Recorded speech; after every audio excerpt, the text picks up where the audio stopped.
શું આવશે? ત્યાં જુઓ, ચાર્ટમાં જુઓ, એક પછી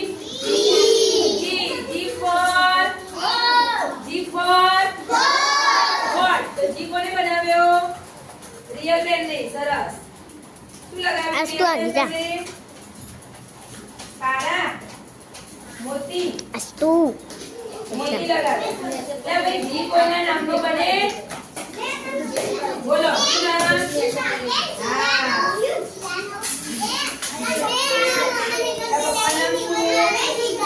હા જીતુજીનો જી. ચલો બેટા.